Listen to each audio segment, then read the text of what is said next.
दी छोड़ सतगुरु रामपाल जी परमेश्वर जी की जय हो। परमपिता परमेश्वर सारी सृष्टि के रचनहार कुल मालिक सतगुरु रामपाल जी भगवान के चरण कमल में साध संगति से जुड़े हुए हम सभी सत्सेवक भाई बहनों का अनंत कोटि दंडवत प्रणाम। सत्साई भाई और बहनों, दया परमपिता परमेश्वर जी की, जिनके शुभ आशीर्वाद से, जिनकी विशेष रजा से, कृपा दृष्टि से, मेहर से आप और हम सभी साध संगति से जुड़े हुए सत्सेवक भाई बहन पूज्य गुरुदेव भगवान के तत्व ज्ञान को आधार बनाकर उनके सत भक्ति मार्ग पर मोक्ष प्राप्ति के लिए दृढ़ता के साथ निरंतर आगे बढ़ रहे हैं। भाई और बहनों, भक्ति और भगवान पुस्तक के ऊपर वीडियो बनाने की श्रृंखला जारी है और बीच में 2 पुस्तकें और थी। शैतान बना भगवान, जो कि एक कृष्णदास नाम के गुरुद्रोही व्यक्ति के द्वारा प्रकाशित की गई थी। उसके ऊपर 2 वीडियो गुरुदेव भगवान ने बनवाए। उसके बाद में गुरु महिमा के ऊपर अभी वर्तमान में जो वीडियो बनने जा रहा है, ये पुस्तक गांव डोबी, जिला हिसार, हरियाणा के कुछ भक्तों ने मिलकर अपने पूज्य गुरुदेव भगवान सतगुरु रामपाल जी परमेश्वर जी की महिमा में निकाली थी।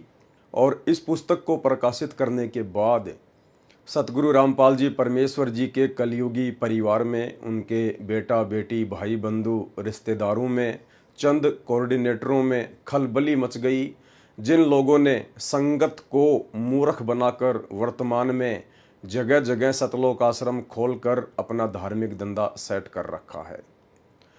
इस पुस्तक के ऊपर पहला वीडियो बन चुका है, कर पहचान छुड़ावण आयो। इस पुस्तक का नाम है कर पहचान छुड़ावण आयो। ये परमेश्वर की आत्माओं ने मिलकर उनकी महिमा में बनाई है। इस पुस्तक को पढ़ने के बाद सतलोक आश्रम मैनेजमेंट हरियाणा वालों में खलबली मच गई और उन्होंने आनन फानन में एक पीला पर्चा गांव डोबी, जिला हिसार, हरियाणा के 12-13 भक्तों के खिलाफ निकाल दिया गया कि आप लोगों ने ये पुस्तक क्यों निकाली है, और संगत को भड़का दिया गया कि ये पुस्तक संत रामपाल जी के विरोध में निकाली गई है। और उन भक्तों को 1 महीने का टारगेट दिया गया कि 1 महीने के अंदर अंदर हमें जवाब दीजिए कि आप इस पुस्तक को बांटना बंद करेंगे या नहीं, या फिर हमें आप लोगों को गुरुद्रोही घोषित करना पड़ेगा। तो पुस्तक का एक पार्ट आप भाई बहनों को सुना दिया गया है और कितनी अच्छी महिमा उन परमेश्वर की विशेष आत्माओं के द्वारा गुरुदेव भगवान की गई है। भाई और बहनों, ये आपने देख लिया। यानी ये काल का भयंकर षड्यंत्र है, कलयुग की बिचली पीढ़ी है। हर प्रकार से काल भगत आत्माओं को तोड़ने का प्रयास करेगा। जो व्यक्ति गुरु महिमा करेगा, जो व्यक्ति गुरु को भगवान मानेगा, जो व्यक्ति ज्ञान को आधार बनाकर भक्ति करेगा, काल उसको हर प्रकार से परेशान करवाएगा। क्योंकि परमेश्वर जी की स्वयं की वाणी है कि जो मम संत सत शब्द दृढ़ावे, वाक्य संग सब राड बढ़ावे। परमेश्वर ने कहा था कि जो मेरा भगत, जो मेरा संत इस सत भक्ति के ऊपर लोगों को दृढ़ करेगा, उसके साथ जो काल के दूत होंगे, जो निकम्मी आत्माएं होंगी, वो उनके साथ अच्छे से पेश नहीं आएंगी। उनके साथ में राग द्वेष ईर्ष्या करेंगी, उनके साथ में मन मुटाव करेंगी। तो भाई और बहनों, सन 2014 के बाद का समय आप और हम भक्तों की परीक्षा का समय है और इस परीक्षा के समय में हम केवल अपने गुरुदेव भगवान के ज्ञान को आधार बनाकर ही सफल हो सकते हैं। गुरुदेव भगवान ने हमें जितने भी सत्संग दे दिए हैं, उन सत्संगों के आधार से इस वर्तमान समय में चलकर हम इस परमेश्वर की परीक्षा में सफलता प्राप्त कर सकते हैं। तो भाई और बहनों, ये पुस्तक आपके सामने है। आज हम इसके ऊपर दूसरा वीडियो बनाने जा रहे हैं और दास कल सतगुरु महिमा के अंतर्गत लाइव नहीं आ पाया था। रीज़न थोड़ी सी तबीयत ख़राब थी, सर्दी, खांसी, जुखाम, बुखार, जो कि सीजनल फीवर चल रहा है आजकल। तो मुझे भी बड़ा दुख है कि मैं परमेश्वर की महिमा नहीं कर सका। वैसे तो पिछले 3 दिन से ही दास घर पर ही था, क्योंकि दास ने 2 वीडियो एक्स्ट्रा बना रखे थे। इसलिए वो वीडियो परमात्मा ने लाइव चलवा दिए, अन्यथा हमें 3 दिन का रेस्ट लेना पड़ता। तो आज कुछ परमेश्वर जी के आशीर्वाद से तबीयत में जो है सुधार है। तो अब हम गुरुदेव भगवान की महिमा करेंगे। और आज भी गुरुदेव भगवान की महिमा ज़्यादा तो नहीं हो पाएगी क्योंकि तबीयत अभी भी उतनी स्वस्थ नहीं है। तो जितनी हो जाए उतनी ठीक है परमेश्वर जी के आशीर्वाद से। तो अब हम आगे की वीडियो पे चलते हैं। ये पुस्तक है कर पहचान छुड़ावन आयो, यानी पहचान करो अपने परमपिता परमेश्वर जी की, सर्व सृष्टि के रचनहार की, जिसने हमें मनुष्य जन्म दिया और मनुष्य जन्म देकर परमपिता परमेश्वर ने हमें अनमोल भक्ति बख्शी है। जो भक्ति 33 करोड़ देवी देवता ब्रह्मा विष्णु महेश इनके पास भी नहीं है और जिस भक्ति के बिना पूर्ण मोक्ष प्राप्त नहीं किया जा सकता है। तो उन भाई बहनों ने ये पुस्तक निकाली थी और ये उस पुस्तक का नाम है कर पहचान छुड़ावन आयो। और ये उन भगत भाई बहनों के नाम हैं जिनको गुरुद्रोही घोषित किया गया है सतलोक आश्रम मैनेजमेंट हरियाणा के द्वारा काल प्रेरणा से। ये नाम दास ने आपको पहले ही बता दिए थे। भगत संदीप दास, भगत ललित दास, भगत पंकज दास, भगत आशीष दास, भगत लखन दास, भगत अमित दास, भगत अजय दास, भगत करण दास दिल्ली, भगत शिवा दास फरीदाबाद, भगत गौरव दास भिवानी हरियाणा, भगत पुनीत दास, भगत रोहित दास उत्तराखंड, भगत आकाश दास हरियाणा। इन सब की सभी आश्रमों, सभी नामदान केंद्रों तथा सत्संग में नो एंट्री की जाती है। ये सब आपके गुरुजी के खिलाफ चल रहे हैं और गुरुजी के मिशन के विरोध में काम कर रहे हैं। इन्होंने अलग से ग्रुप बना लिए हैं, अलग से पुस्तक छपवा रहे हैं। ये सब 1 महीने में जवाब दें ऐसा क्यों कर रहे हैं, नहीं तो गुरुद्रोही घोषित किया जाएगा। ये है इनका मनमाना फरमान सतलोक आश्रम मैनेजमेंट हरियाणा का। तो गुरु महिमा के अंतर्गत हम इस पुस्तक के पेज नंबर 13 को पढ़ चुके हैं और 13 के बाद में हम पेज नंबर 14 पर चलेंगे। तो हम यहाँ से शुरू करेंगे। साधु आवत देख कर मन में करे मरोड़, सो तो होसी चूहड़ा बसे गांव की खोड़। साधु यहाँ पर पूर्ण संत को भी कहा जाता है। जैसे आज धरती पर वर्तमान में पूर्ण संत सच्चे सतगुरु रामपाल जी परमेश्वर जी हैं और साधु शब्द भगत के लिए भी यूज किया जाता है। जैसे आप जी बार बार कबीर परमेश्वर जी के शब्दों के लास्ट में सुनते हो, कहे कबीर सुनो भाई साधो, कहे कबीर सुनो भाई साधो। तो साधु शब्द भगत के लिए भी प्रयोग होता है और साधु शब्द उस पूर्ण परमेश्वर कबीर जी के लिए भी प्रयोग होता है, जब वही कबीर परमेश्वर सतलोक से अपने तेज पुंज के नूरी शरीर को हल्का करके सतगुरु रूप में, संत रूप में, साधु रूप में अपना तत्व ज्ञान देने के लिए धरती पर प्रकट होते हैं। तो कहते हैं ऐसे साधु या भक्तों को आता हुआ देखकर यदि कोई मन में मरोड़ करता है, घमंड करता है, सो तो होसी चूहड़ा, कहते हैं वो तो चूहा बनता है और बसे गांव की खोड़, फिर वो गांव के नजदीक बिल बनाकर रहता है। परंतु इस आधुनिक जगत में सच्चे साधु मिलना बहुत कठिन है। बहुत सारे पाखंडी भेष बनाकर भगत समाज को लूटते हैं तथा उनके टुकड़ों पर अपना जीवन यापन करते हैं। भाई और बहनों, यही स्थिति वर्तमान में सतलोक आश्रम मैनेजमेंट हरियाणा की है। ये आम भगत समाज की नज़र में कौन सा आम भगत समाज, जिनको अभी तक सतगुरु रामपाल जी परमेश्वर जी का ये तत्व ज्ञान अच्छे से समझ में नहीं आया है। उन भक्तों की नज़रों में सतगुरु रामपाल जी परमेश्वर जी का कलयुगी परिवार, उनके बेटा बेटी भाई बंधु रिश्तेदार, ये कोऑर्डिनेटर बहुत ही अच्छे सुपीरियर सीनियर भगत बने हुए हैं। परंतु भाई और बहनों, हम सबको पता है कि वर्तमान में सतलोक आश्रम मैनेजमेंट हरियाणा ने सन 2014 में सतगुरुदेव भगवान जब से अपने मिशन के तहत संगत में छटनी करने के लिए हिसार जेल में गए हैं, अपनी लीला कर रहे हैं, उसके बाद से उनके परिवार वालों ने काल प्रेरणा से जगह जगह सतलोक आश्रम खोलकर धर्म को धंधा बना लिया है और बेचारी भोली भाली नादान संगत के ज्योति पाठ और दान के पैसे पर हराम के टूक तोड़ रहे हैं। परंतु इस आधुनिक जगत में सच्चे साधु मिलना बहुत कठिन है। बहुत सारे पाखंडी भेष बनाकर भगत समाज को लूटते हैं तथा उनके टुकड़ों पर अपना जीवन यापन करते हैं। भाई और बहनों, एक चीज हमने यहाँ पर विशेष तौर पर ध्यान रखनी है। परमात्मा की वाणियों का कई प्रकार से अर्थ निकलता है, लेकिन हम किस संदर्भ में वीडियो बना रहे हैं, हमने केवल उसी संदर्भ में उनके अर्थ को समझना है। यहाँ पर नकली साधु संतों के लिए भी इसका अर्थ निकाला जा सकता है। लेकिन हम यथार्थ 13वें कबीर पंथ से जुड़े हुए हैं और हमारे पंथ में कौन है वे लोग जो इस पंथ में गंदगी फैलाने का कुप्रयास कर रहे हैं, जो परमेश्वर की आत्माओं को भ्रमित करने का प्रयास कर रहे हैं। तो हमने केवल अपने भक्ति मार्ग के संदर्भ में, अपने आत्म कल्याण के संदर्भ में ही इन वाणियों का अर्थ निकाल के चलना है, तभी हम इनको समझ पाएंगे, हम सफल हो पाएंगे। क्योंकि अब हम सतगुरु रामपाल जी परमेश्वर जी की शरण में आ चुके हैं और हम जितने भी नकली साधु संत महात्मा हैं, हम उन सब के ज्ञान अज्ञान पाखंड से परिचित हो चुके हैं।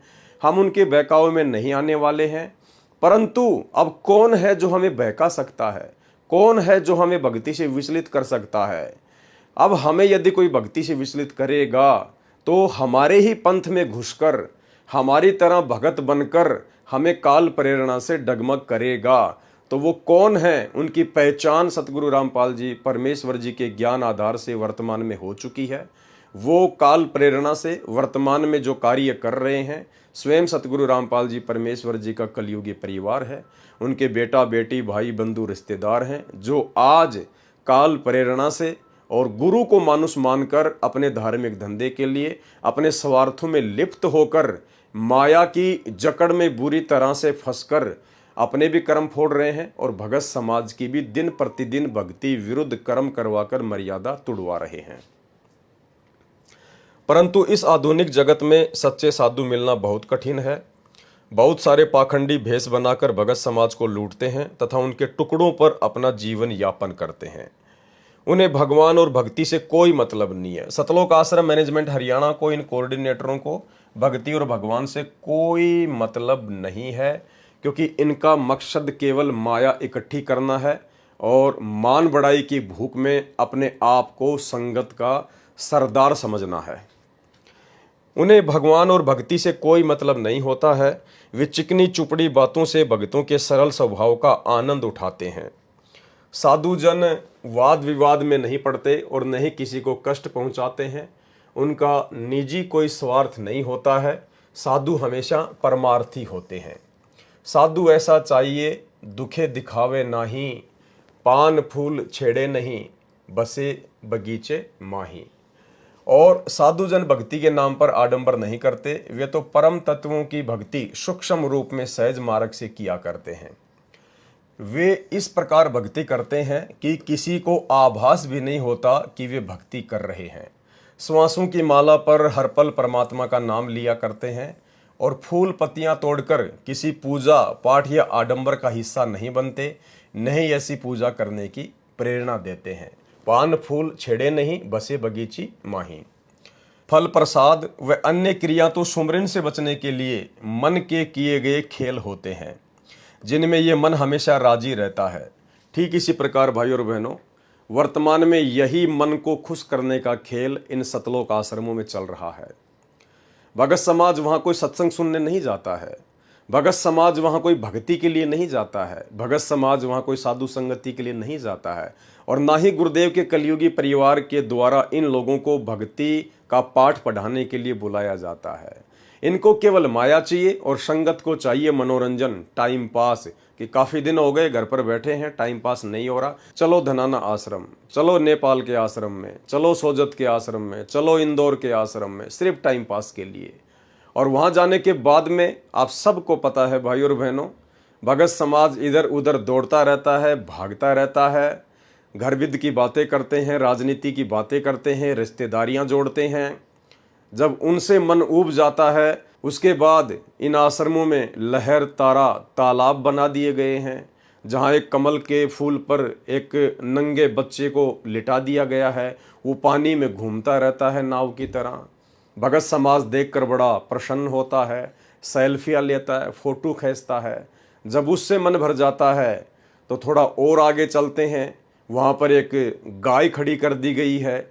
गाय के नीचे एक छोटा सा बच्चा खड़ा कर दिया गया है मिट्टी का, और भगत समाज उसको देखने लग जाता है। उससे मन भर गया तो फिर कबीर जी की झोपड़ी बना रखी है। आगे कबीर जी कपड़ा बुन रहे हैं, पीछे मिट्टी का पहाड़ है, भगत उसको देखने चले जाते हैं। उससे मन भर जाए तो फिर पार्क वारक में घूम लो, इधर उधर की बातें कर लो। केवल मनोरंजन काल का यही षड्यंत्र है कि ये जीव भक्ति ना कर ले, सुमरण मर्यादा में रह के ना कर ले, अपने आत्म कल्याण के लिए बैठकर विचार चिंतन मनन मंथन ना कर ले, केवल बकवाद में फंसा रहे। इसलिए यहाँ कहा गया है कि ये सब मन की बकवाद हैं। जैसे जगत वाले भाई बहन फल प्रसाद है, अन्य क्रिया हैं, फूल वगैरह हैं, माला वगैरह है, अगरबत्ती है, धूप बत्ती है, दुनिया भर की कोई चूंदड़ी वगैरह है, तो कहते हैं ये सारी जो क्रिया हैं ये काल प्रेरणा से सुमरण से बचने के लिए हैं। तो कहते हैं ये जो सारी की सारी क्रियाएं हैं ये काल प्रेरणा से सुमरण से बचने के लिए हैं। फल प्रसाद व अन्य क्रियाएं तो सुमरण से बचने के लिए मन के किए गए खेल होते हैं, जिनमें ये मन हमेशा राजी रहता है, खुश रहता है। परंतु यह सुमिरन करने या शब्द में समाने से, एक रस हो जाने से हमेशा डरता है। काल यदि किसी चीज से डरता है तो गुरु महिमा और गुरु के द्वारा जो शब्द भगत को दे दिया गया है, जो मंत्र दे दिया गया है, जब भगत उसका सुमरण करता है तो काल को टेंशन शुरू हो जाती है, क्योंकि काल ने अपना एजेंट मन रूप में आप और हमारे साथ में छोड़ा हुआ है। और जैसे ही हम सुमरण करने को बैठेंगे ये तरह तरह की बातें हमारे दिमाग में घुमाना फिराना शुरू कर देगा। कोई रिश्तेदार की बात ला के खड़ी कर देगा, हमने यूट्यूब फेसबुक पर कोई वीडियो देखे हैं वो चीज़ें आने शुरू हो जाएंगी। और जैसे ही हम लोग सुमरण करने बैठेंगे तो ये मन एक्टिव हो जाता है काल प्रेरणा से और हमारे को भटकाने का ये प्रयास करता है, क्योंकि जीव सुमरण ना कर ले, भक्ति धन इकट्ठा ना कर ले, इसको सबसे ज़्यादा डर लगता है। क्योंकि इसे इस बात का बोध है कि यदि सुमरण में समा गया तो तेरा वजूद खत्म हो जाएगा। ये अपनी मौत से भयभीत है, इसलिए ढोंग दिखावे की साधना करके फल फूल पत्तियां तोड़कर प्रसाद आदि में स्वयं को खुश रखता है और जीव को भी भ्रम में डाले रहता है। लेकिन साधु जन तो उत्तम साधना के मालिक होते हैं, वे शब्द रस भोगी होते हैं। दास गरीब शब्द रस भोगी, वे तो शब्द रस भोगी होते हैं और झूठी साधनाओं का खंडन करते हैं। कबीर साहिब जी एक शब्द के माध्यम से जीवन को चेताते हुए कहते हैं, मेरे साधु भाई सहज समाधि भली। कौन सी सहज समाधि? जो सहज भक्ति सतगुरु रामपाल जी परमेश्वर जी ने हमें बता दी है वो है सहज समाधि। जब से दया हुई सतगुरु की सूरत अगम को चली, जब से सतगुरु रामपाल जी परमेश्वर जी की दया हुई, उन्होंने नाम दीक्षा दी, अपने ज्ञान से परिचित करवाया, तब से हमारी सूरत, हमारी आत्मा अगम को चली, यानी सतलोक की ओर चली। जहां जहां जाऊं सोई परिक्रमा, खाऊं पीऊं सो पूजा, ग्रह उद्यान एक कर देखूं, भाव मिटाऊं दूजा। यानी भगत का फिर इन नश्वर चीजों से, जो काल के लोक में जो नश्वर चीजें हैं, फिर इनसे भगत का मन धीरे धीरे हटने लग जाता है। भगत एक रस हो जाता है, सुख में दुख में, लाभ में हानि में, चाहे कोई इज्जत दो चाहे कोई बेइज्जती करो, भगत को इन चीजों से कोई फर्क नहीं पड़ता है। शब्द निरंतर मनवा राता, यानी जो शब्द गुरुदेव भगवान ने दे दिया, जो मंत्र दे दिया, हरदम मैं उसके ऊपर लगा रहता हूँ। मलिन वासना त्यागी, जो भी कुक्रम है, जो भी विषय वासनाएं हैं, वो गुरुदेव के आशीर्वाद से फिर जो है त्याग देते हैं। उठत बैठत सोवत जागत ऐसी तारी लागी, हाथ न मूंदो तो कान न रूंदो, काया कष्ट न धारूं। जैसे राधा स्वामी पंथ वाले 2.5 घंटे सुबह 2.5 घंटे शाम को जैसे कान वगैरह बंद करके, आंख वगैरह बंद करके कहते हैं कि ध्यान लगाओ, तो कहते हैं ये सब कुछ नहीं करना पड़ेगा, उसके बाद में सब कुछ व्यर्थ की पूजा पाठ है। ये उठत बैठत सोवत जागत ऐसी तारी लागी, जो सुमरण सतगुरु ने दे दिया उसको कैसे भी कर लीजिए, उठते बैठते खाते पीते सोते जागते नहाते। उसके बाद फिर आपको हाथ ना मूंदो तो कान ना रूंदो, काया कष्ट न धारूं। यानी हमने शरीर को विशेष प्रकार का कोई कष्ट नहीं देना है, जो कष्ट पाखंड पूजा के अंतर्गत आता है। खुले नैन से साहिब देखूं, सुंदर रूप निहारूं, कहे कबीर ये उन्मुन रहनी, प्रकट करके गाई, दुख सुख से परे परम पद, जो पद में रहे समाई। जिसने पूर्ण गुरु की शरण ग्रहण कर ली वह पद को जान सकता है। कौन सा पद? परम पद, सतलोक वाला परम पद। और वो कौन जान सकता है? जिसने पूर्ण गुरु की शरण ग्रहण कर ली। तो आज हम भाई बहनों को सतगुरु रामपाल जी परमेश्वर जी की शरण प्राप्त है और इन्हीं के विशेष आशीर्वाद से आज हमने उस पद को जान लिया है, परम पद को जान लिया है, यानी सतलोक को जान लिया है और मुक्ति मुकाम को हासिल कर सकता है। मुक्ति रूपी मुकाम, मुकाम यानी मंजिल, मुक्ति को हासिल कर सकता है। परंतु जिसे पूरा गुरु नहीं मिला और पूरा गुरु मिलने के उपरांत भी गुरु में सच्ची आस्था नहीं बनी, गुरु से सच्चा प्रेम नहीं हुआ, तो भी मनुष्य आध्यात्मिक लाभ से वंचित रहता है। कबीर साहिब जी कहते हैं, जैसी प्रीति कुटुंब में तैसी गुरु में होए, कहे कबीर उस दास का पल्ला पकड़े ना कोई। परमात्मा कहते हैं, जैसी आपकी प्रीति यानी आपकी लगन, आपका प्यार, आपका समर्पण आपके परिवार में, आपके बाल बच्चों में है, यदि ऐसा सतगुरु से हो जाए तो कहते हैं फिर आपका कोई पल्ला पकड़ने वाला नहीं। यहाँ पर पल्ला पकड़ना मतलब ये काल फिर आपको खींचेगा नहीं, अंतिम समय में आपका पैर खींचने वाला फिर कोई नहीं है। गुरुदेव भगवान कहते हैं कि नर संसारी लगन में दुख सहे करोड़ा और परमार्थ के कारण जितना सहे उतना थोड़ा। यानी एक इंसान अपने परिवार के भरण पोषण में करोड़ों प्रकार के दुख सहन करता है, दुनिया भर की चिंता टेंशन लेकर घूमता फिरता है और कहते हैं यदि परमात्मा के मार्ग में संघर्ष करते हुए यदि आपको थोड़ा बहुत कोई कष्ट भी सहन करना पड़ जाए तो कहते हैं वो बहुत ही थोड़ा है, बहुत ही थोड़ा। नर संसारी लगन में दुख सह करोड़ा और परमार्थ के कारण जितना सहो उतना थोड़ा। अर्थात जो प्रीति हम माता पिता और बाल बच्चों में रखते हैं, ऐसी ही प्रीति यदि गुरु में हो जाए, ऐसा ही भाव यदि गुरु से हो जाए, तब आध्यात्मिक जीवन मिलता है और गुरु का पूर्ण प्रेम हासिल होता है। भाई और बहनों, किस प्रकार से अपने गुरु जी में भाव होने चाहिए, कितने भाव होने चाहिए, अपने सतगुरु को किस कदर अपने दिल में, अपनी रग रग में समा लेना चाहिए यदि मोक्ष प्राप्त करना है। तो गुरुदेव भगवान ने हमें नित्यानंद जी का उदाहरण देकर बताया कि जिस प्रकार से नित्यानंद जी ने, जो खाली स्वर्ग तक की साधना कर रहे थे, उनको सतलोक का भी ज्ञान नहीं था, लेकिन गुरुदेव भगवान कहते हैं कि भक्ति चाहे स्वर्ग तक की हो या चाहे सतलोक तक की हो, नियम सबके एक जैसे होते हैं। तो नित्यानंद जी ने किस प्रकार से अपने गुरुदेव भगवान को विशेष महत्व दिया, विशेष भाव से देखा, कहते हैं वही भाव हमने असली बेगमपुर यानी सतलोक में जाने के लिए अपने गुरुदेव भगवान के प्रति पैदा करने पड़ेंगे। सुनिए। शब्द से न सतगुरु की पहचानी, पाया अटल सुहागरे, नित्यानंद महबूब गुमानी, परगट पूर्ण भागरे, परगट पूर्ण भागरे। देखो अपने गुरु के प्रति कितना लगाव दिखाया है। नित्यानंद के गुरु जी थे गुमानी दास वैष्णव। देखो बच्चों, खेल चाहे डिस्ट्रिक्ट स्तर का लेवल का है, चाहे राष्ट्रीय स्तर का, चाहे अंतरराष्ट्रीय स्तर का, उनके नियम एक जैसे होते, लेकिन लाभ न्यारा न्यारा। इसी प्रकार ये वैष्णव साधु थे, गुमानी दास थी, और ये गुरु पद पर, सही गुरु पद पर थे विष्णु जी के, क्योंकि सुखदेव ऋषि स्वर्ग से आकर इनको मिला था, इनको विष्णु जी का पाठ पढ़ाया, और हमारे को सतलोक से स्वयं परमात्मा हमारे गुरुदेव गरीबदास जी को मिले, उनको सतलोक का पाठ पढ़ाया।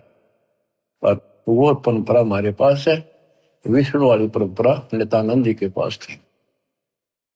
अब उसको इतना ही ज्ञान था, उसके ऊपर कुर्बान होगा, उस सत्र का लाभ उसने जरूर मिला होगा। तो अब हमारी आंख खुल गई कि इतना कुछ किया उस महापुरुष ने, और बात वही की वही रहेगी। अपनी किस्मत सराहो ही बात। गरीब सतगुरु के सजदा करूं, कर्म छुटाए कोट, जो ऐसे सतगुरु की निंदा करे यम तोड़ेंगे होठ। तो बच्चों क्या कहता है नित्यानंद जी, नित्यानंद महबूब गुमानी। महबूब सबसे प्रियतम, सबसे प्रिय आइटम मेरे गुरुदेव महबूब मुझे मिले। कोई पूर्ण भाग पिछले संस्कार उदय हुआ मेरा, तब ये सतगुरु संत मिले। बच्चों, ये निष्कर्ष निकाला जा रहा है दात मार्ग का। अर्थात जो प्रीति हम माता पिता और बाल बच्चों में रखते हैं, ऐसी ही प्रीति यदि गुरु में हो जाए, ऐसा ही भाव यदि गुरु से हो जाए, तब आध्यात्मिक जीवन मिलता है और गुरु का पूर्ण प्रेम हासिल होता है। परंतु लालच या चतुराई के कारण मनुष्य गुरु को कभी अपने घर के सदस्य की तरह नहीं समझता है, जबकि गुरु तो देही के पिता से भी बढ़कर होते हैं। कुछ चतुर लोग सतगुरु से भी मान सम्मान की आशा करते हैं और चाहते हैं कि सभी के सामने गुरु उनका नाम लेकर पुकारे, उनकी पीठ थपथपाए। परंतु जो ऐसी कुबद मन में सोचता है, वह तो नरक का अधिकारी है। कबीर साहिब जी कहते हैं, अहंकार अग्नि निस्दिन जले, गुरु से चाहे मान। कहते हैं जो व्यक्ति अपने सतगुरुदेव भगवान से इज्जत चाहता है, मान सम्मान चाहता है, कहते हैं वो तो दिन रात अग्नि में जलेगा।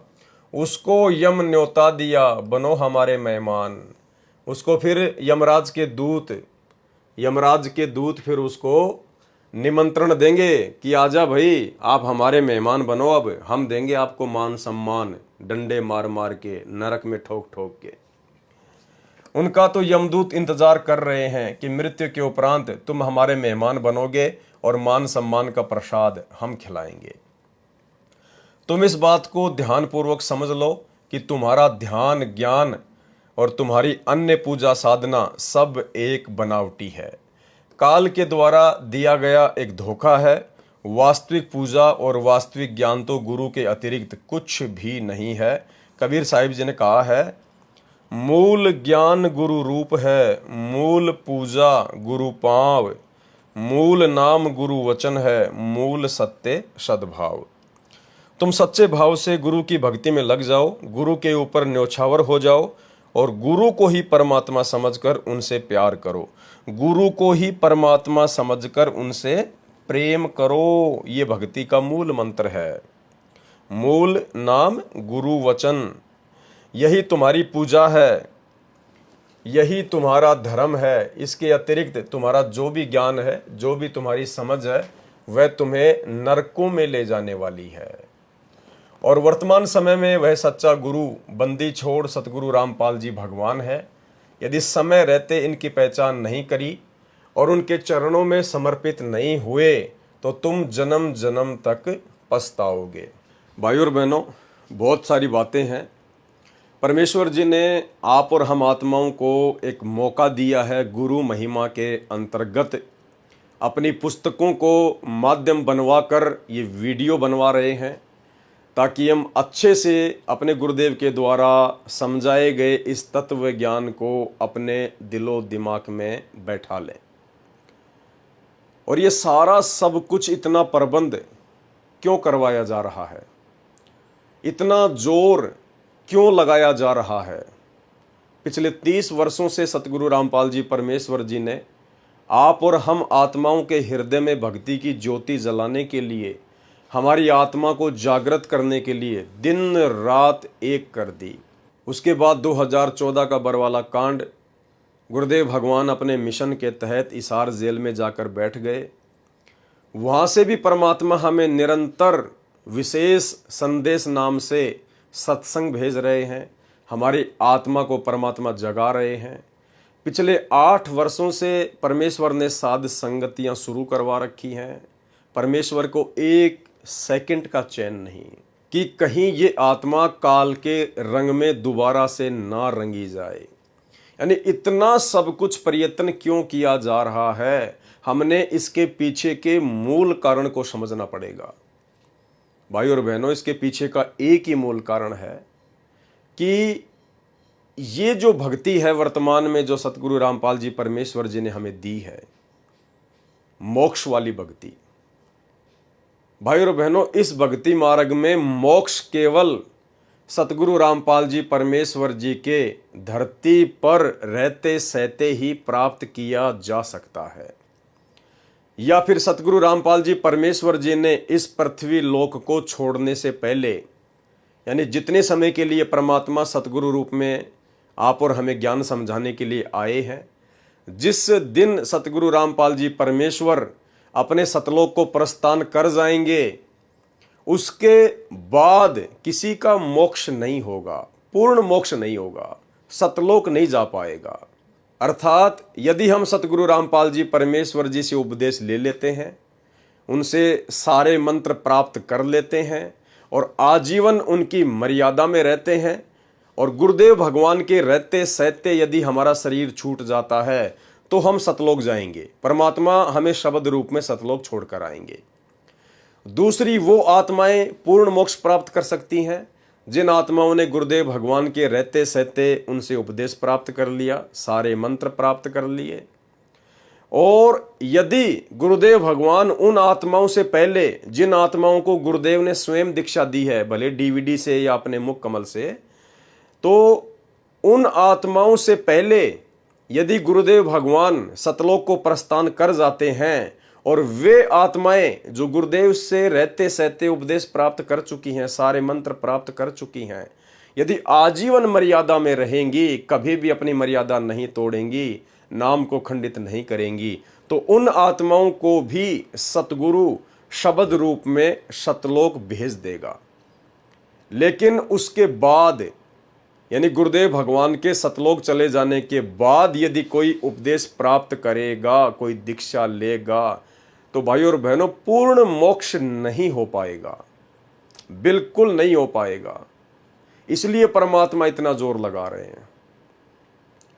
और परमात्मा सत्संगों में हमारे को बीच बीच में संकेत भी कर देते हैं कि बच्चों, जब तक ये दास है तब तक तुम्हारा मोक्ष है, उसके बाद में मोक्ष की उम्मीद मत करना।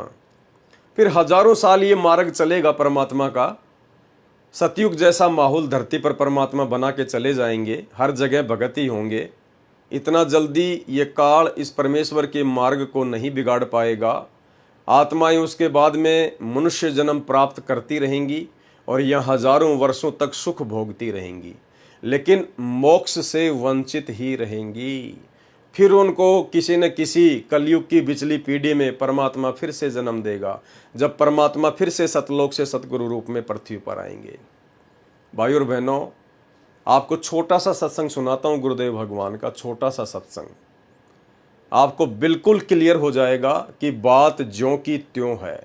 जैसे दास आपको अक्सर गुरुदेव का एक सत्संग सुनाता है, जिसमें गुरुदेव भगवान कहते हैं कि पुण्यात्माओं, यदि आप इस दास के रहते सहते पार नहीं हुए, और रहते सहते के दो ही मतलब हैं, या तो आप गुरुदेव से उपदेश लेकर गुरुदेव के रहते सहते शरीर अपना त्याग कर सतलोक चले जाते हैं, या फिर आपने उपदेश ले लिया और आजीवन मर्यादा में रहेंगे, और भले गुरुदेव आपसे पहले चले जाएं तो भी परमात्मा शब्द रूप में आपको ले जाएंगे।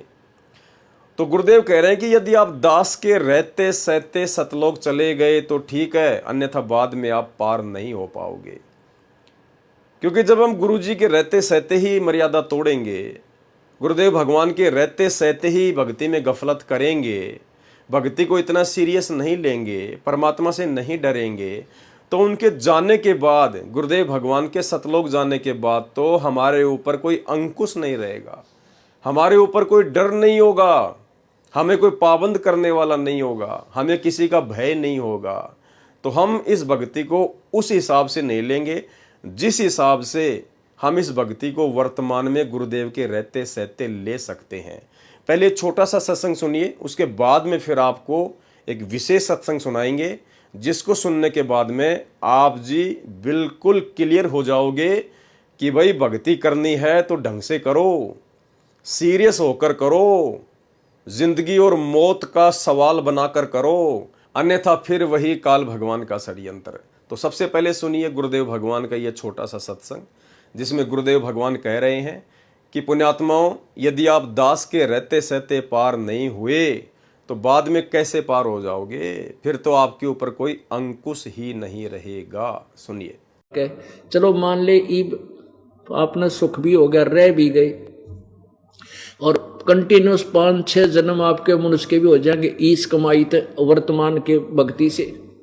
और आगे श्रद्धा, क्योंकि आगे घटेगी जब दास यहाँ मौजूद है। अभी गलती करोगे तो आगे कौन से पार हो जाओगे तुम। अब तो हर तरह से मर्यादा आपको समझाता हूँ, ये बताता हूँ ये गलती मत करो, तुम्हें फाउल पॉइंट बताता हूँ कि ये गलत, ये पॉइंट फाउल है, तेरा नाम खंड हो गया। तो अब भी जब रह जाओगे तो फिर आगे कैसे पार होगे तुम। जब ये दास चला जाएगा सतलोक, फिर तुम पर अंकुश नहीं रहेगा, ज्ञान तो रहेगा, लेकिन कुछ ऐसी मर्यादा बन जाएंगी जो पुण्यात्मा बचपन से ही भक्ति अपने बच्चों को रंग में रंग देंगे, वो आने वाले समय में इतना जल्दी नहीं बिगड़ेंगे। और जो वर्तमान में बिगड़ जाएगा तो आगे गलती हुई पड़ी है उस तक। तो इसलिए इस समय को ज्यादा नहीं बढ़ाना आपने। तो भाई और बहनों, वीडियो आपने सुना, परमात्मा ने जो हकीकत थी वो इसमें बता दी है। अब क्यों कहा परमात्मा ने ये, इसके पीछे का रीजन अब ये अगला वीडियो है जो अभी तक आपने नहीं सुना है। इस अगले वीडियो में गुरुदेव भगवान स्पष्ट तौर पर कह रहे हैं, क्योंकि भाई और बहनों, परमात्मा कहते हैं कि शब्द सैन सतगुरु की पहचान है, वो पावे अटल सुहागरे। जो भगत अपने गुरुदेव के सत्संगों में छुपे हुए संकेतों को पहचानने लग जाएगा, वही भक्ति मार्ग पर दृढ़ होकर भक्ति कर सकता है, सीरियस होकर भक्ति कर सकता है। तो परमेश्वर ने ऐसा ही संकेत दे दिया, और हम इसको संकेत भी नहीं कह सकते, स्पष्ट तौर पर कह सकते हैं कि परमात्मा ने खुल्लम खुल्ला बोल दिया है। अब भाई जिसकी जितनी बुद्धि उतना ही समाए, उसका बुरा मत मानियो, बेचारा अधिक कहाँ से लाए। तो इस सत्संग में गुरुदेव भगवान कह रहे हैं कि ना तो ये सतभक्ति इस दास से पहले थी। इस दास से पहले का मतलब है परमात्मा तो पहले भी आए थे, सतयुग में भी आए थे, द्वापर, कलयुग और कलयुग की प्रथम पीढ़ी में भी आए थे, गरीबदास जी के रूप में भी आए थे। फिर गुरुदेव क्यों कह रहे हैं कि इस दास से पहले ये भक्ति नहीं थी। भक्ति तो थी, लेकिन उस समय ये मोक्ष का समय नहीं था। उस समय आत्माओं को सतलोक भेजने का प्राइम टाइम नहीं था। परमेश्वर ने पूर्ण मोक्ष प्राप्ति के लिए ये चौथा युग जो पिछली पीढ़ी है, इसी को परमात्मा सेलेक्ट करते हैं। तो आज से पहले परमात्मा ने वो मूल ज्ञान नहीं दिया था, वो मूल मंत्र जो शब्द है वो परमेश्वर ने आत्माओं को नहीं दिया था। ये केवल वर्तमान में पिछली पीढ़ी में देकर ही पार करना था। तो गुरुदेव भगवान कह रहे हैं कि ना ही तो ये सत भक्ति इस दास से पहले थी, और जब ये दास सतलोक चला जाएगा तो ये भक्ति समाप्त हो जाएगी। भाई और बहनों, ये कोई सामान्य शब्द नहीं है। अगर ये शब्द आपके समझ में आ गए तो आपका कलेजा फट जाएगा, कलेजा, कि भाई ये तो जिंदगी और मौत का सवाल है, ये कोई नॉर्मल समय नहीं चल रहा है। परमात्मा सतलोक से उतरा हुआ है, हम आत्माओं को लेने के लिए आया हुआ है, हमारा परम सौभाग्य है।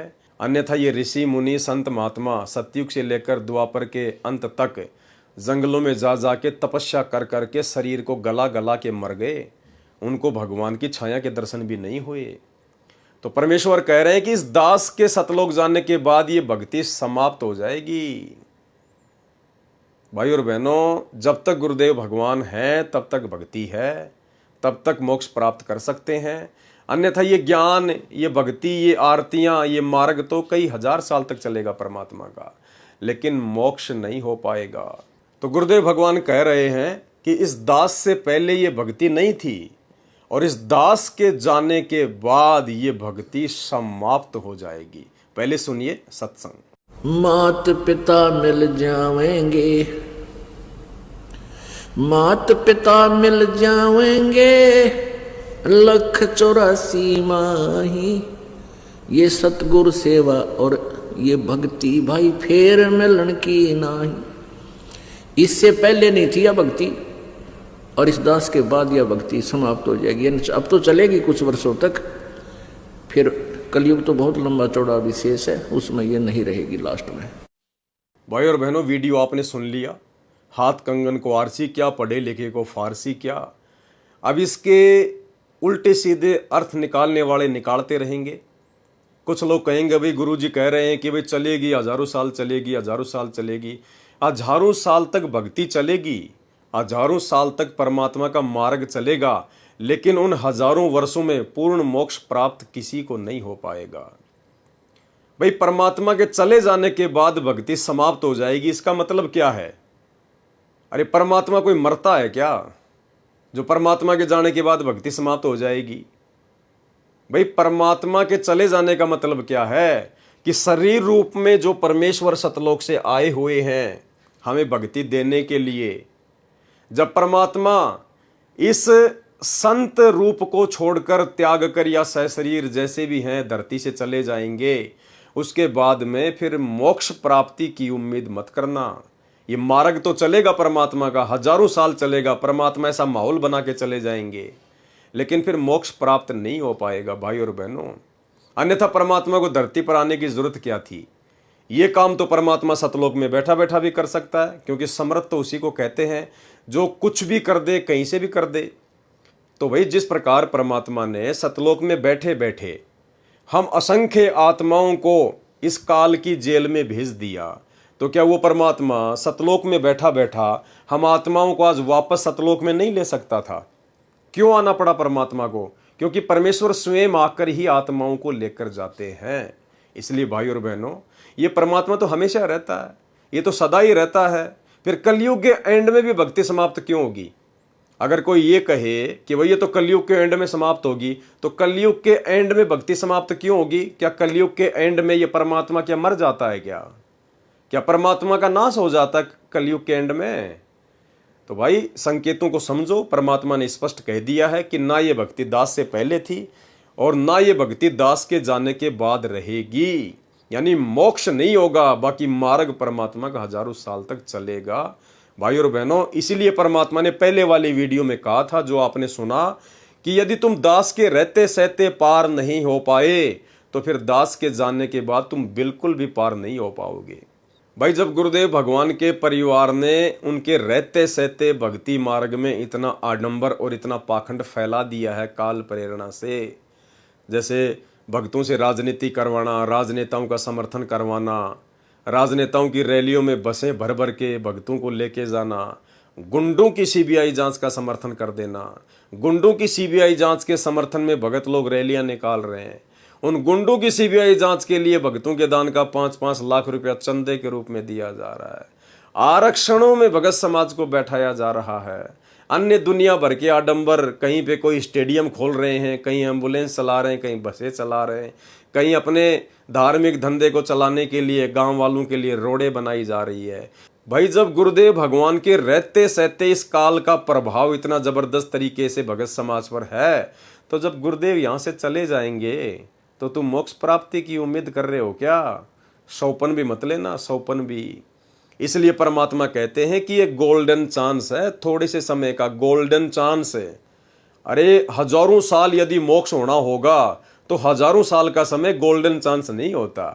गोल्डन चांस होता है थोड़ा सा समय, और जिस समय ये गोल्डन चांस आता है, कलयुग की पिछली पीढ़ी आती है, उस समय ये काल भाई और बहनों हमारे अंदर ये कुबद रूपी खुजली चला देता है।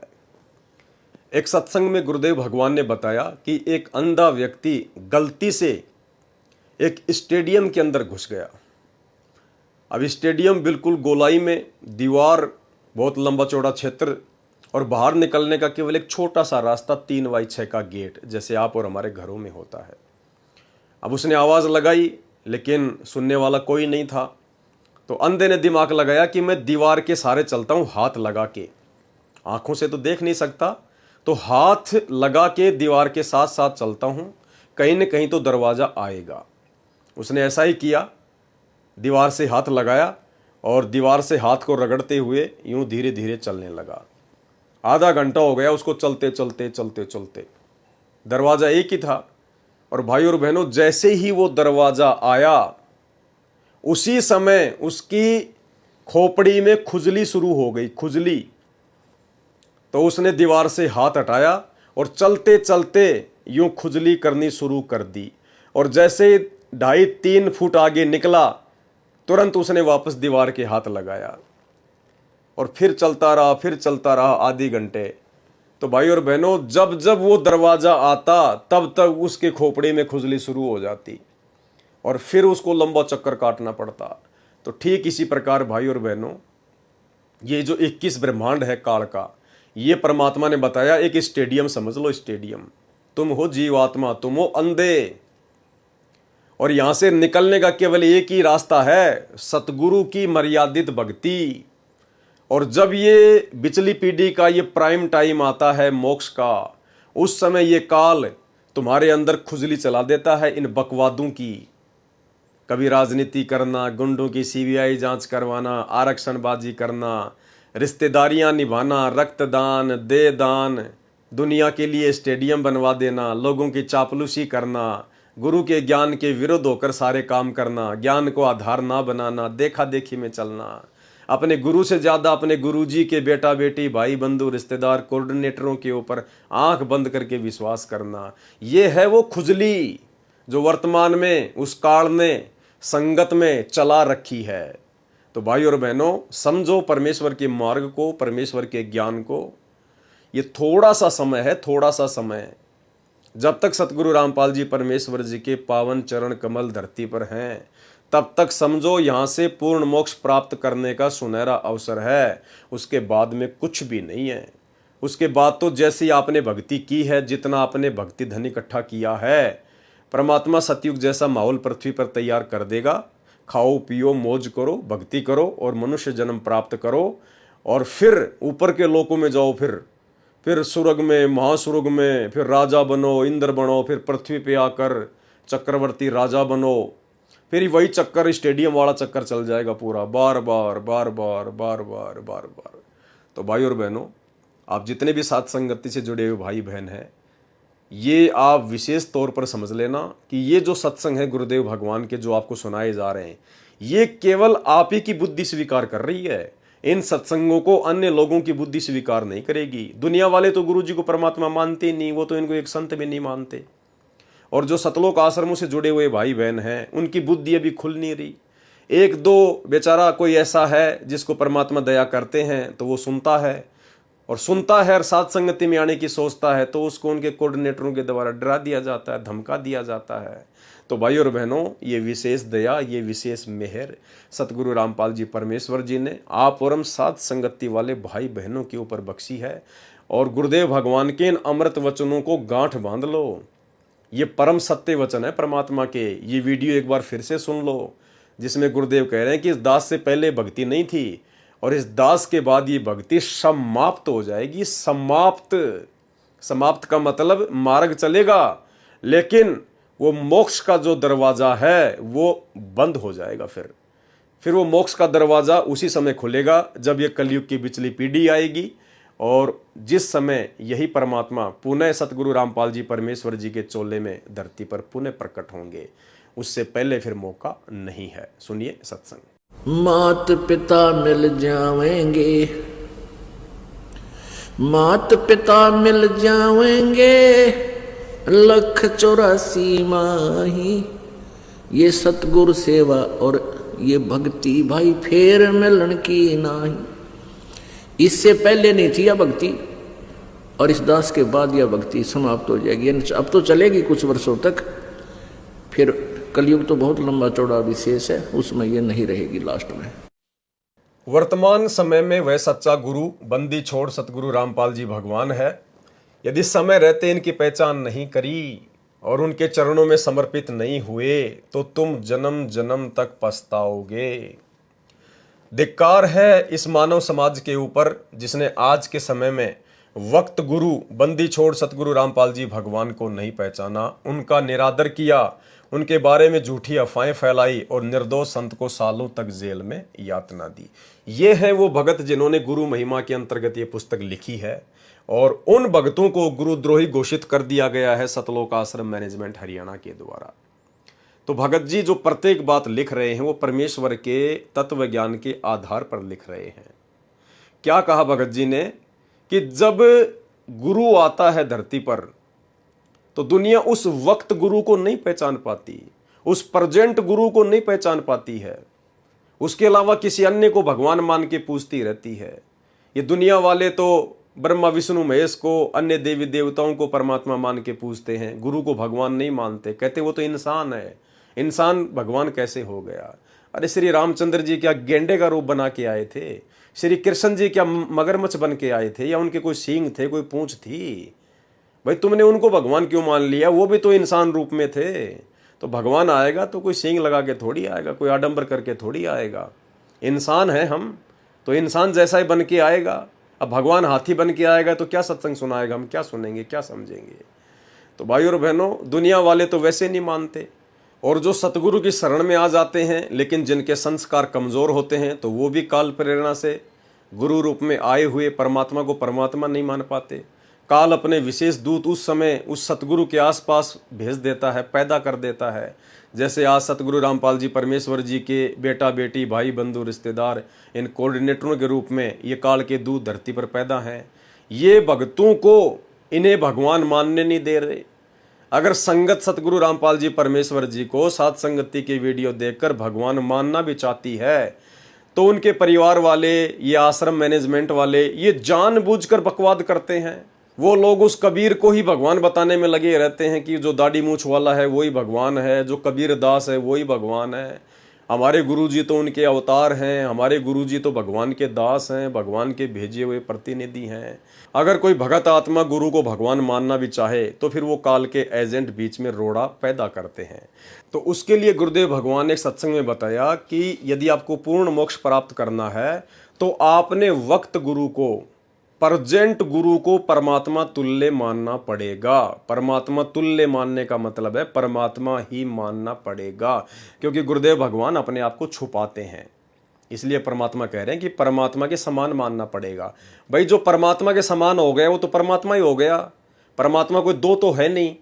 तो यहाँ गुरुदेव के संकेत को समझो कि परमात्मा के समान मानना पड़ेगा, यानी परमात्मा ही मानना पड़ेगा, क्योंकि परमात्मा के समान कोई दूसरा नहीं होता। परमात्मा एक ही है पूरी सृष्टि का, उसके समान यदि कोई हो गया तो फिर वो भी फिर परमात्मा हो गया। तो समझिए परमात्मा के संकेत को गुरुदेव भगवान अपने आप को छुपाते हैं, लेकिन शब्दों पे ध्यान दो कि जब तक आप वक्त गुरु को यानी प्रजेंट गुरु को, तो वर्तमान में हमारे वक्त गुरु कौन है? सतगुरु रामपाल जी परमेश्वर जी हैं, ये प्रजेंट गुरु हैं। जब तक हम इनको भगवान नहीं मानेंगे, कबीर साहब नहीं मानेंगे, तब तक हम मोक्ष के अधिकारी नहीं बन सकते। सुनिए। तो ये शिक्षा इसलिए आवश्यक थी कि हम अपने भगवान को पहचान लेंगे और सदग्रंथों को आंखें देख लेंगे। तो 600 वर्ष पहले आकर परमात्मा 64 लाख को की बैटरी चार्ज करके चले गए। वो पार तो नहीं हुए, ना होने थे, क्योंकि जब तक हम प्रेजेंट गुरु को परमात्मा तुल्य मान कर उसके प्रति व्यवहार नहीं करेंगे, हम पार नहीं हो सकते। चाहे कितनी भक्ति कर ले, भक्ति अलग चीज है, वो आपको मिल जाएगी, लेकिन पार होने के लिए आपको प्रेजेंट गुरु को परमात्मा तुल्य मानना होगा।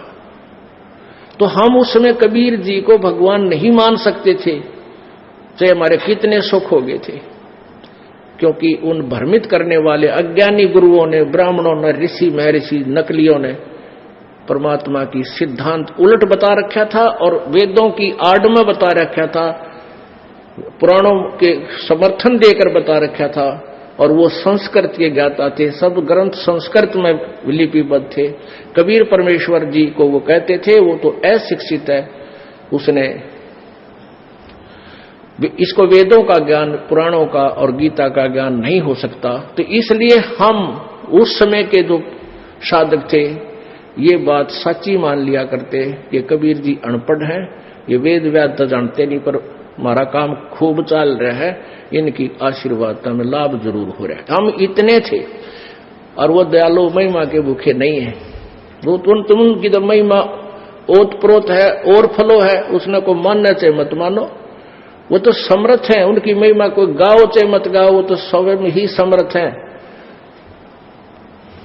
इसलिए जो असमर्थ होते हैं ना, वो दिखा कर टोर टार दिखा कर मेरी कुछ महिमा हो जा, समर्थ है उसने जरूरत है कोई ना।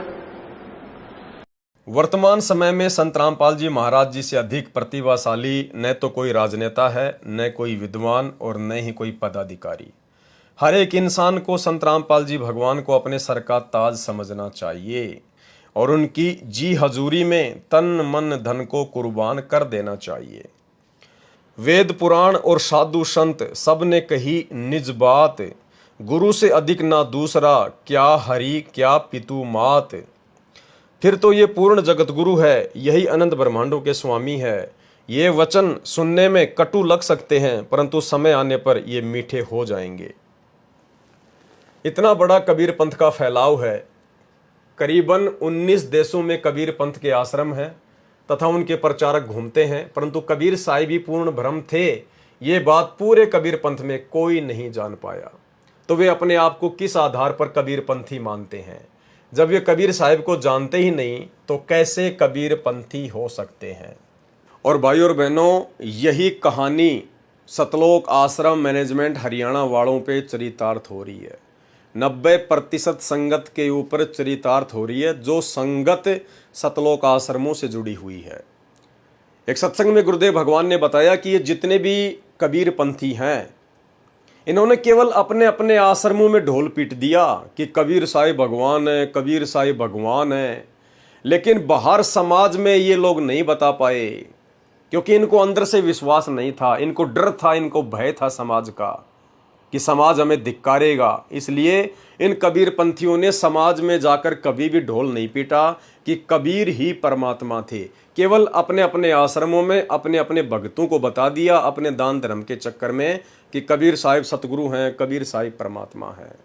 और ये स्थिति भाई और बहनों वर्तमान में सतलोक आश्रम मैनेजमेंट हरियाणा वालों की है, गुरुदेव भगवान के कलयुगी बेटा बेटी भाई बंधु रिश्तेदारों की है, इन कोऑर्डिनेटरों की है।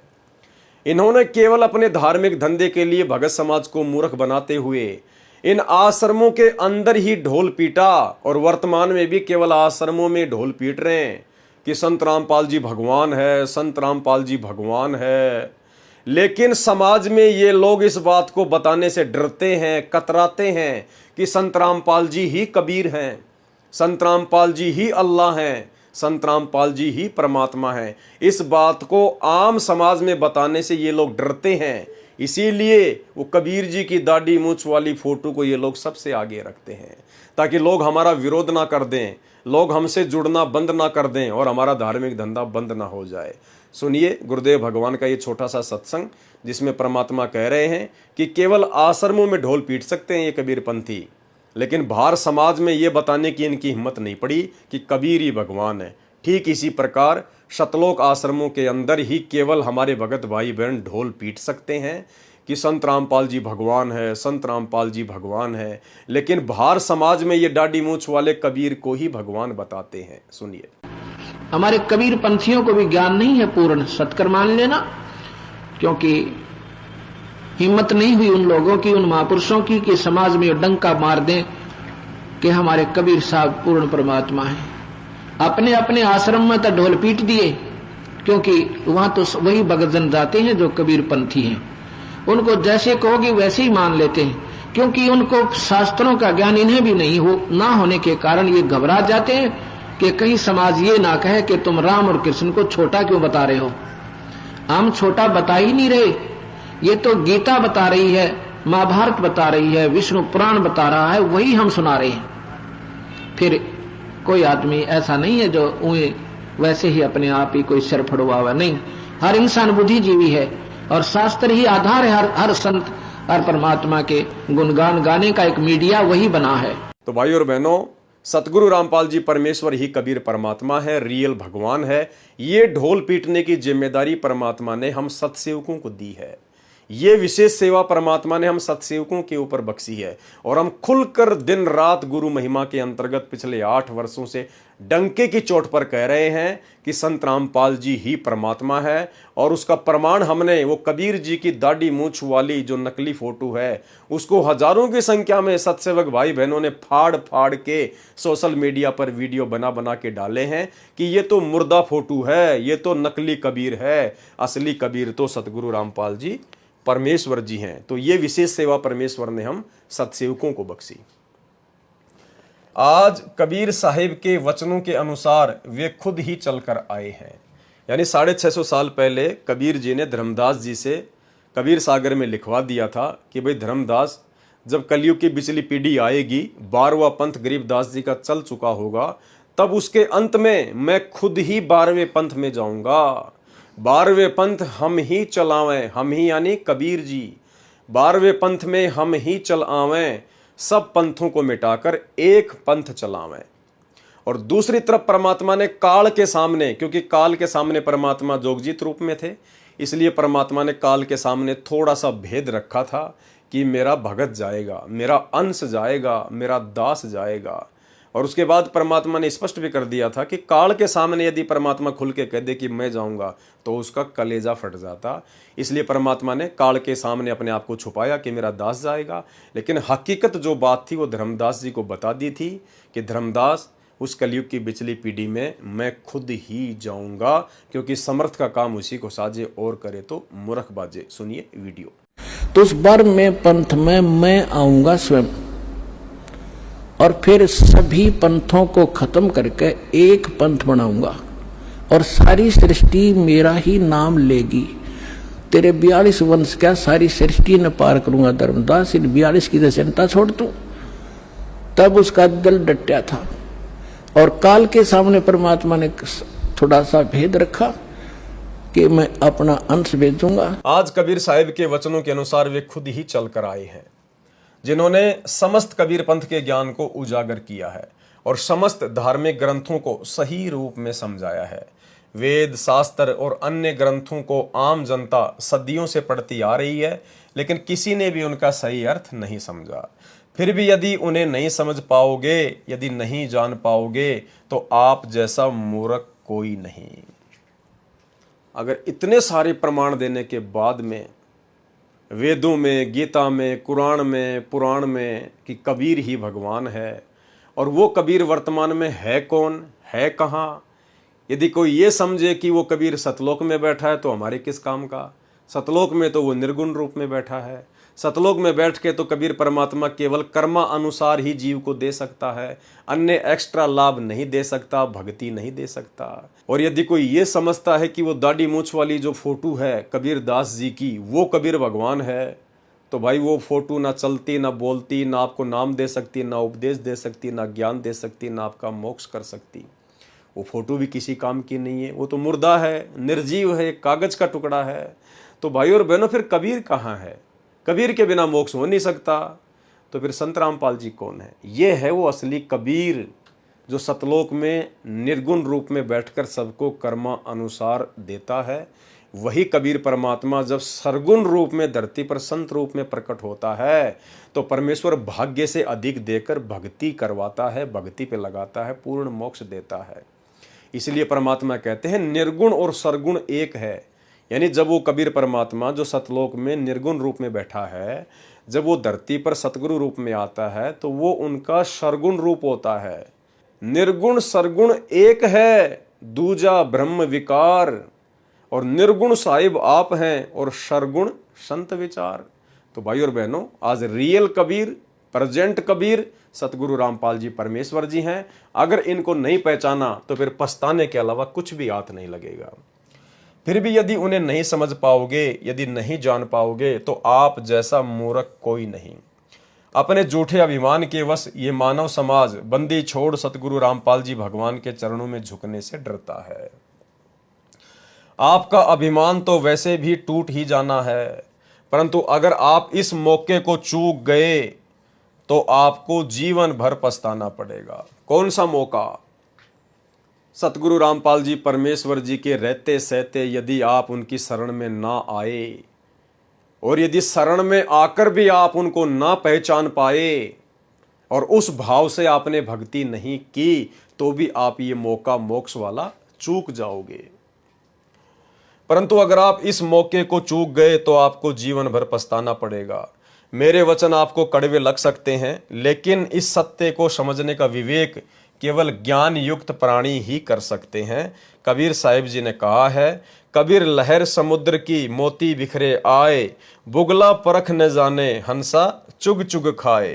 क्योंकि परम हंस को तो केवल हंस ही समझ सकता है, भगवान को केवल भगत ही समझ सकता है।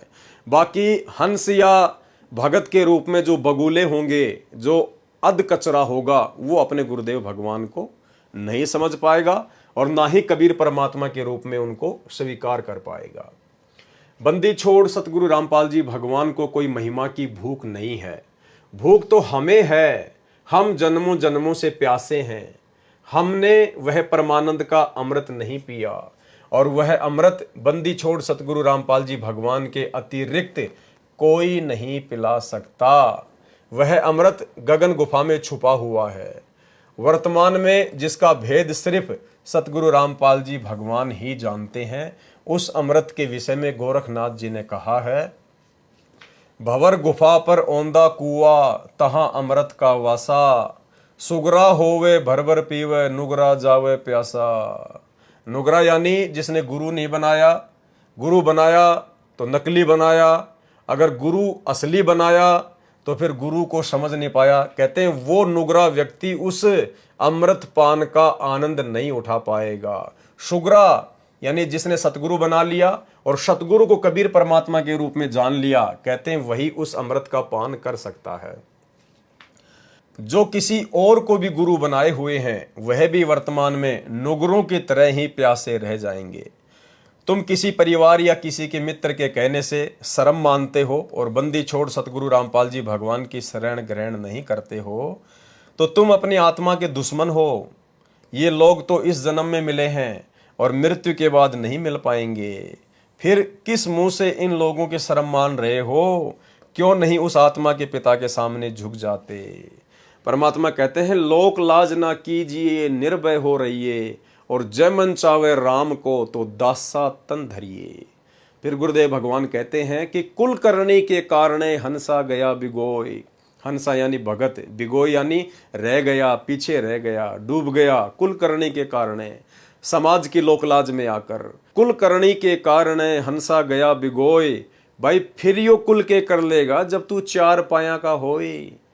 जब अगले जन्म में गधा बनेगा, कुत्ता बनेगा, बैल बनेगा, उस समय फिर ये तेरा कुल, ये परिवार जिनकी लोकलाज में आकर तूने भगवान को पहचानने से इनकार कर दिया, तूने सतगुरु की शरण में आकर भक्ति नहीं करी, फिर वो समाज, वो तेरा भाईचारा फिर तेरे कहाँ जो है आड़े आएगा, कहाँ तुझे वो लाभ देगा, कहाँ वो तेरी हेल्प करेगा। एक समय की बात है, एक चोर बिल्कुल बूढ़ा हो गया। जब उसका अंतिम समय निकट आया तो उसने अपने पुत्र को नसीहत करनी चाहिए। अपने पुत्र को पास बुलाकर उसने कहा, बेटा मेरा अब आखिरी समय आ गया है, तू मेरी बात कान खोलकर सुन ले। चोरी हमारा खानदानी काम है, परंतु इसके कुछ नियम है। मैं तुझे नियम समझा देता हूँ, उन नियमों का पालन करेगा तो तू एक कुशल चोर बन जाएगा। सबसे पहले चोरी का पहला नियम है कि चोरी करते ही जो भी धन हाथ लगे उसे अपने पास मत रखना। चोरी का माल तुम्हारे पास से बरामद नहीं होना चाहिए, उसे कहीं छुपा देना। जब किसी को तुम्हारे ऊपर कोई शक ना हो तो धन को निकाल लेना और खर्च कर लेना। चोरी का दूसरा नियम है कि पकड़े जाने पर किसी भी कीमत पर गुनाह स्वीकार मत करना, क्योंकि यदि तुमने गुनाह स्वीकार कर लिया तो तुझे फांसी हो जाएगी। परंतु यदि कुछ प्रताड़ना सहन करके तुम जिंदा बच गए तो जिंदगी में सब कुछ है और तुम धन को फिर से कमा लोगे। तीसरा और अंतिम नियम ध्यानपूर्वक सुन, तू किसी संत महात्मा के चक्कर में मत पड़ना। तब उस चोर के लड़के ने पूछा, पिताजी इसका कारण क्या है? चोर ने मन में सोचा कि यदि ये संत महात्मा के चक्कर में पड़ गया तो ये सुधर जाएगा और चोरी छोड़ देगा, और चोरी से ही पालन पोषण होता है, हमारा खानदानी काम है, ये भूखा मर जाएगा। उसने कारण बताने से इनकार किया, पर कहा, मेरा ये वचन याद रखना, तू किसी संत महात्मा के सत्संग में मत जाना। इतना कहते ही चोर का शरीर छूट गया।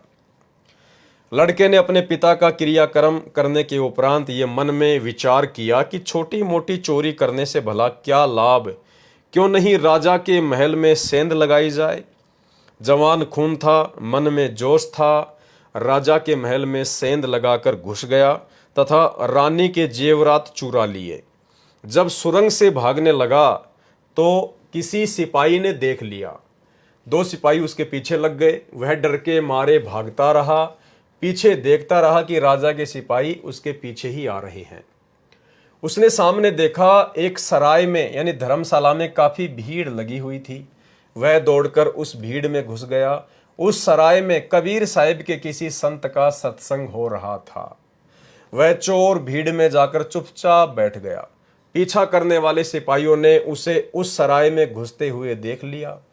सिपाहियों को पता था कि यहाँ संत महात्मा का सत्संग हो रहा है, इसलिए उन्होंने सत्संग में दखल न देने का विचार किया और सराय के दरवाजे पर ही रुक गए। सिपाहियों को पता था कि इस सराय का केवल एक ही दरवाजा है। सत्संग के उपरांत चोर इसी दरवाजे से बाहर आएगा और उसे गिरफ्तार कर लेंगे। चोर ने देखा कि सिपाही दरवाजे पर ही रुक गए हैं, यह सुनहरा अवसर है। उसने अपने पिता के बताए नियम अनुसार चोरी किए गए आभूषण लोगों की आंखों से बचाते हुए किसी और के थैले में डाल दिए तथा चुपचाप बैठ गया। फिर उसने सामने देखा कि एक संत महात्मा सत्संग कर रहे हैं, तो उसे पिता का ख्याल आया। पिता ने कहा था कि किसी संत महात्मा का सत्संग नहीं सुनना। उसने अपने दोनों कान अपनी उंगलियों से बंद कर लिए। थोड़ी देर बाद ख्याल आया कि ऐसी क्या बातें बता रहे हैं ये महात्मा, दो बातें मैं भी सुन लूं। जैसे ही उसने उंगलियां कानों पर से हटाई, संत महात्मा किसी प्रकरण को छेड़े हुए थे और वचन फरमाया कि देवी देवताओं के परछाई नहीं होती है। तब उस चोर ने इतनी बात सुनी और फिर पिता के वचन का ख्याल आया और फिर से अपने कान बंद कर लिए। कुछ देर बाद सत्संग समाप्त हो गया। सभी अपने अपने घर जाने लगे। चोर भी दरवाजे से निकलने लगा। राजा के सिपाहियों ने उसे गिरफ्तार कर लिया तथा जेल में डाल दिया। रानी के दबाव देने पर राजा ने उस चोर पर खास सख्ती बरतने का आदेश दिया। सिपाही काफी प्रताड़ना देने के उपरांत भी उस चोर से सच्चाई नहीं उगलवा सके।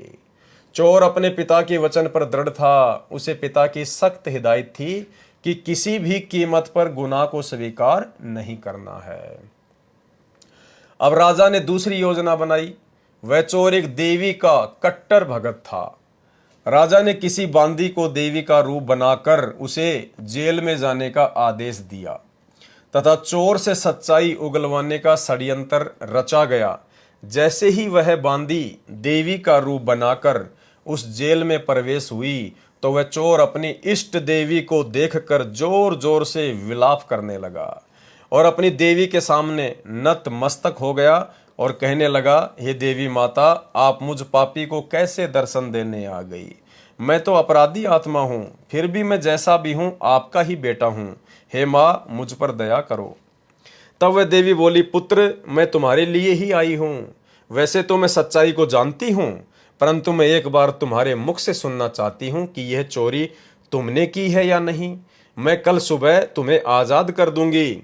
अब वह चोर अपनी कुल देवी के सामने तो झूठ नहीं बोल सकता था, वह सच बताने ही वाला था कि इतने में उसने देखा कि जेल में जल रही एक मसाल की रोशनी से उसे देवी की परछाई जमीन पर पड़ती दिखाई दी। उसे उस संत महात्मा का वचन याद आया कि देवी देवताओं की परछाई नहीं होती। वह तुरंत समझ गया कि यह कोई देवी नहीं, यह तो एक षड्यंत्र है मुझसे सच उगलवाने के लिए। अब षड्यंत्र के बारे में पता होने के बाद वह और भी जोर से विलाप करने लगा। वह भी आडंबर करने लगा कि हे देवी, मैं तो आपका परम भगत हूँ और आप तो जानती हैं मैंने कभी चोरी नहीं की, मैं कोई पाप नहीं करता। न जाने ये सिपाही मुझे यहाँ क्यों पकड़ लाए। उसे देवी ने कहा, कोई बात नहीं बेटा, कल तुम आजाद हो जाओगे। इतना सुनकर उसने देवी के सामने सिर झुका दिया और देवी वहां से वापस आ गई। राजा को आकर कहने लगी, हे राजन, यह तो निर्दोष आदमी है। मैंने देवी का रूप बनाकर उसे आजमाया, उसने चोरी नहीं की, कृपा उसे आजाद कर दो। राजा ने हुक्म दिया कि उस आदमी को आजाद कर दो और वास्तविक चोर की तलाश करो। वह चोर जेल से आजाद होते सीधा उस सराय में गया जहां पर उस संत महात्मा का सत्संग हो रहा था। लोगों से पूछा कि वह महात्मा कहाँ चला गया जो यहाँ 1 महीने पहले सत्संग कर रहा था। लोगों ने उसे महात्मा का ठिकाना बताया। वह चोर सीधा दौड़ता हुआ महात्मा के ठिकाने पर पहुंचा और उनके चरण पकड़ लिए और कहने लगा, मैंने तो आपका सिर्फ एक ही वचन सुना था और इस वचन के कारण मैं राजा की जेल से आज़ाद हो गया हूँ। हे महात्मा, मुझे नहीं पता था कि आपकी एक वचन की भी इतनी कीमत है। अतः यदि मैं आपका पूरा सत्संग सुन लूं तो आपकी अपार कृपा होगी। महात्मा कहने लगे, बच्चा, यदि तू पूरा सत्संग ध्यानपूर्वक सुनेगा तो तू काल के जेल से हमेशा के लिए आज़ाद हो जाएगा। यानी भाई और बहनों, पूर्ण संत के एक वचन ने उस चोर को राजा की जेल से बाहर निकाल दिया। और यदि वो उसकी शरण में आकर पूरे सत्संग सुन ले, ज्ञान पे अमल कर ले, तो कहते हैं बेटा, अगर तूने पूरे सत्संग सुन लिए तो तू हमेशा हमेशा के लिए काल की जेल से भी बाहर हो जाएगा। और ये सौभाग्य भाई और बहनों, आप और हमें वर्तमान में सतगुरु रामपाल जी परमेश्वर जी के द्वारा प्राप्त है। और ऐसे स्थान पर चला जाएगा जहां किसी चीज का अभाव नहीं है। फिर तुम्हें चोरी करने की कोई आवश्यकता नहीं पड़ेगी। मैं भी तुमसे यही आग्रह करता हूं कि संत रामपाल जी महाराज जी के एक एक वचन की कीमत समझो, क्योंकि संत महात्मा यदि किसी को हंसी मजाक में भी कोई वचन कह दे तो भी उस जीव का उद्धार हो जाता है। गुरुदेव भगवान कहते हैं, साधु बोले सहज स्वभाव और साधु का बोला मिथ्या ना जाए। साधु संत महात्मा जो पूर्ण होता है, यदि वो कुछ भी कहे अपने मुख से तो उसे आम वचन ना समझना। पूर्ण परमेश्वर सतगुरु रामपाल जी परमेश्वर जी के मुख कमल से निकला गया कोई भी शब्द, कोई भी वचन, कोई भी सेंटेंस निष्प्रयोजन नहीं होता है। भले वे सत्संग में कहें, भले वे सत्संग के अलावा कहें, उसका एक गहरा अर्थ होता है। परंतु संत रामपाल जी महाराज जी तो हमारे लिए बेहद चिंतित मालूम पड़ते हैं। वह हमें बच्चों की तरह प्यार करते हैं तथा रो रो कर अपने भूले भटके जीवों को राह दिखा रहे हैं। वह दिन दूर नहीं कि जिस दिन दरगाह से धनी का फरमान आएगा, यानी काल का फरमान आएगा और श्वास का हिसाब देना होगा। उस दरगाह में तुम्हारे पाप भी पुण्य की श्रेणी में गिने जाएंगे। ये थोड़ा सा दास को समझ में नहीं आया, भगत जी ने इसका क्या सोचकर लिखा है कि उस दरगाह में तुम्हारे पाप भी पुण्य की श्रेणी में गिने जाएंगे। दास थोड़ा समझ नहीं पा रहा है। वहां बदसलूकी होगी, वहां कोई किसी का नहीं है, वहां तो बस नियम काम करता है, जो जैसा करता है वैसा ही भरता है। वहां सब कुछ पूछा जाएगा कि तुझे श्वासों की पूंजी देकर भेजा था, उसका क्या किया, किस भाव में व्यापार किया, वहां क्या मुंह दिखाएगा। कबीर साहिब जी ने कहा है, अमल सिरानो लेखा देना, आए कठिन दूत जम लेना, क्या ते खटिया क्या गवाया, चलो सिताब दीवान बुलाया। तो भाई और बहनों, गुरु महिमा के अंतर्गत गांव डोभी, जिला हिसार, हरियाणा के भगत भाई बहनों के द्वारा लिखी गई इस पुस्तक कर पहचान छुड़ावन आयो, इसके ऊपर आज का वीडियो हम यहीं पर समाप्त करते हैं, क्योंकि दास की तबीयत थोड़ी ठीक नहीं है। तो गुरुदेव भगवान के आशीर्वाद से केवल आज हम इतनी साथ संगति कर पाएंगे और कल रात्रि 9 बजे परमेश्वर जी के आशीर्वाद से फिर से हम साथ संगति में लाइव आएंगे। बंदी छोड़ सतगुरु रामपाल जी भगवान की जय हो।